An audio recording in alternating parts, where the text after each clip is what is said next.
سستا مگر تباہ کن شاہد ڈرون آخر ہے کیا؟ شاہد ڈرون امریکہ اور اسرائیل کے اعصاب پر کیسے سوار ہے؟ ایران کیسے شاہد ڈرون کے ذریعے اپنے مخالفین کو خوف اور نفسیاتی دباؤ کا شکار بنا رہا ہے؟ ایران کے سستے شاہد ڈرون کو مار گرانے پر آخر کتنا خرچہ آتا ہے؟ ایران کے پاس شاہد ڈرون کا کتنا بڑا ذخیرہ موجود ہے؟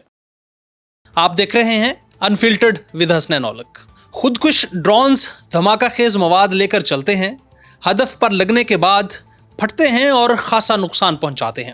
اسرائیل اور امریکہ کی جانب سے حملوں کے بعد ایران نے مشرق وسطیٰ پر خودکش ڈرونز کے ذریعے 2000 سے زائد جوابی حملے کیے ہیں۔ رپورٹس کے مطابق ان نسبتاً سستے ایرانی ڈرونز کو تباہ کرنے کے لیے اب تک 800 سے زیادہ دفاعی میزائل داغے جا چکے ہیں، جن میں سے ہر میزائل کی لاگت $40 لاکھ ہے۔ فائنینشل ٹائمز کے سیکیورٹی اور دفاعی امور کے نامہ نگار چارلس کلوور نے بتایا کہ ہر پیٹریاٹ میزائل کی مالیت تقریباً $40 لاکھ ہے۔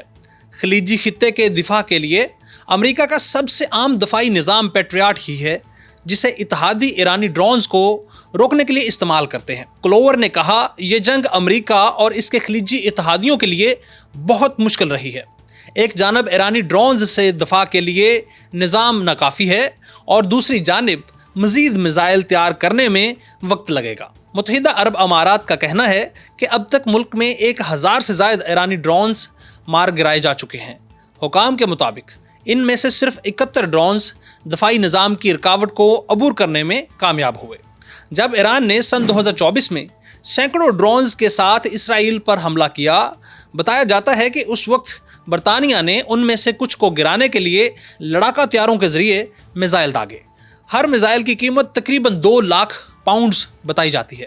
ایران کے بیلسٹک میزائلوں اور شاہد ڈرونز کو روکنے کا واحد ذریعہ یہی مہنگے دفاعی میزائل ہیں۔ ایران کے شاہد 136 ڈرون کی لاگت کا تخمینہ تقریباً $20,000 سے $50,000 کے درمیان لگایا جاتا ہے۔ اب امریکہ کوشش کر رہا ہے کہ ایرانی ڈرونز کو غیر مؤثر بنانے کے لیے کوئی سستا طریقہ تلاش کیا جائے۔ اس کے لیے امریکہ نے یوکرین کے تجربہ سے استفادہ حاصل کرنے کا سوچا ہے۔ فائنینشل ٹائمز کے سیکیورٹی اور دفاعی امور کے نامہ نگار نے مزید کہا کہ یوکرین نے ایسے ڈرونز بنائے ہیں جو دوسرے ڈرونز کو تباہ کرنے کے لیے استعمال کیے جاتے ہیں۔ یہ ڈرونز نسبتاً آہستہ پرواز کرتے ہیں، لیکن یہ روسی ڈرونز کے خلاف مؤثر ثابت ہوتے ہیں اور انہیں وسیع پیمانے پر استعمال کیا گیا ہے۔ ایران حالیہ برسوں میں روس کو ڈرونز برآمد کر رہا ہے، لیکن اب روس خود ایرانی ٹیکنالوجی استعمال کر کے ملک میں کم قیمت اور زیادہ مؤثر ڈرونز بنا رہا ہے۔ کلوور کے مطابق روس نے ان ڈرونز کو زیادہ تعداد میں استعمال کیا ہے اور یوکرین کو خاصا نقصان پہنچایا ہے۔ امریکہ نے حال ہی میں ایک نیا ڈرون لوکس بھی لانچ کیا ہے۔ رائٹرز کے مطابق ایک ڈرون کی قیمت کم از کم $35,000 ہو سکتی ہے۔ مشرق وسطیٰ میں امریکی افواج کے کمانڈر ایڈمرل بریڈ کوپر کہتے ہیں کہ امریکہ نے ایرانی ڈیزائن کی نقل تیار کی ہے، اسے بہتر بنایا اور اب اسے ایران کے خلاف استعمال کر رہا ہے۔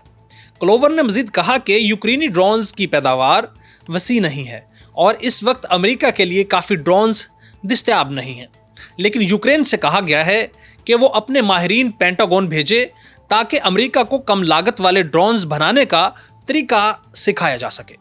اب تک جنگ میں امریکی افواج پر سب سے مہلک حملہ ایک ڈرون کے ذریعے ہی کیا گیا ہے۔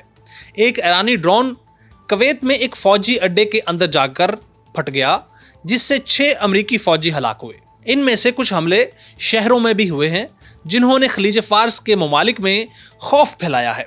ماہرین کا کہنا ہے کہ یہ صورتحال ایران کی حکمت عملی کا حصہ ہو سکتی ہے، جس کا مقصد خوف پیدا کرنا اور امریکہ پر جلد از جلد جنگ سے دستبردار ہونے کا دباؤ ڈالنا ہے۔ تصدیق شدہ ایک ویڈیو میں دیکھا جا سکتا ہے کہ ایک ایرانی ڈرون تیز رفتاری سے نیچے آتا ہے، بحرین میں امریکی بحریہ کے 5th فلیٹ کے صدر دفتر میں نصب ایک ریڈار سے ٹکراتا ہے، جس کے نتیجے میں ملبہ فضا میں بکھر جاتا ہے اور ڈھانچہ نیچے گر جاتا ہے۔ متحدہ عرب امارات کی ایک اور ویڈیو میں دیکھا جا سکتا ہے کہ ایک ڈرون دبئی کے علاقے پام جمیرہ میں ہوٹل سے ٹکراتا ہے، جس کے نتیجے میں آگ کا ایک بڑا گولہ بنتا ہے اور دھماکے کی زوردار آواز آتی ہے۔